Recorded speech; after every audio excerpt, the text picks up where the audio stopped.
Now, jumping off the last post about how things were in the Soviet Union at the end of 1941, beginning of 1942, suffice it to say, things weren't going well.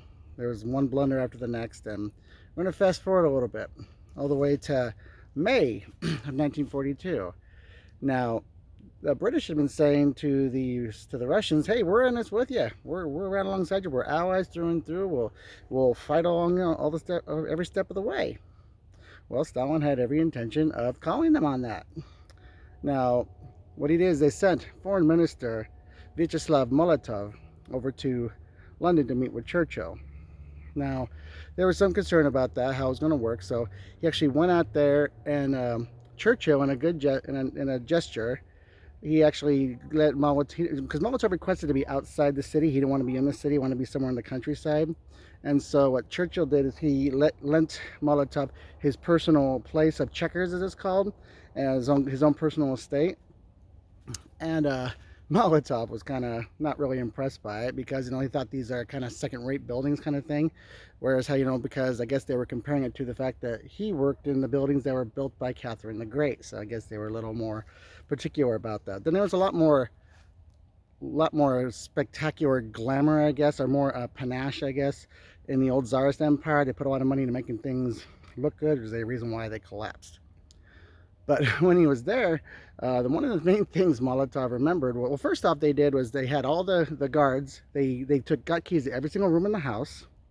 And then Molotov and all of his men, they slept with pistols under their pillows, because they still viewed these guys as the enemy. Because not too long ago, 20 years earlier, Churchill was the one who said that he wanted to strangle Bolshevism in its cradle. And they remembered that.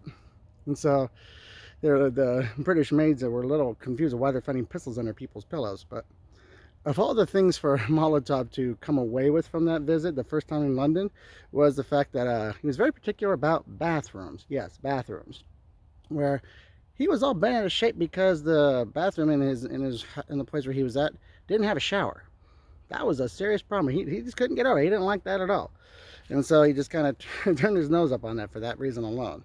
So he was meeting with them, talking about the second front. And Churchill was saying, oh, well, okay, they gave a lot of lip service. Yeah, we're dedicated to everything we can to help beat the Germans, beat the Nazis, that sort of thing like that. And we're going to help you all the way through. But they kind of danced around the whole idea of a second front, which is the main reason why Molotov was there, is to get a second front. So they kind of let that meeting inconclusive. And so Molotov continued on to Washington, where he met President Roosevelt. And there was a nice cordial meeting there where the president said, we'll help the Soviet Union any which way we can. We're getting on our feet ourselves, but we'll do everything we can to help you guys out.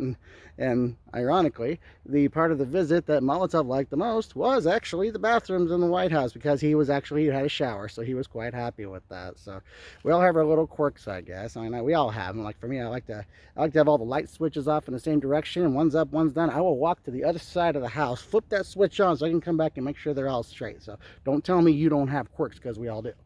So there you go. So after that meeting, he came back.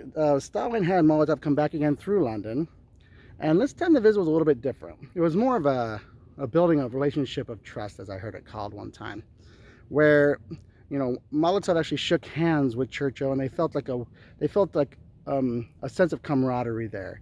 And then Molotov said they just drank and talked the whole night away, but it helped establish a feeling of trust between the British and the Soviets. Even though Churchill was not willing to formally commit, he did kind of say, well, we'll do everything we can to make sure we can have a cross-channel invasion into France, a second front rather, not a cross-channel invasion, a second front. That's what they said in 1942. That's what we're committed to do. So Molotov goes back to Moscow, and Stalin's thinking, okay, we're going to get our second front. They committed to a second front sometime in 1942, when really that's not what Churchill had agreed to at all.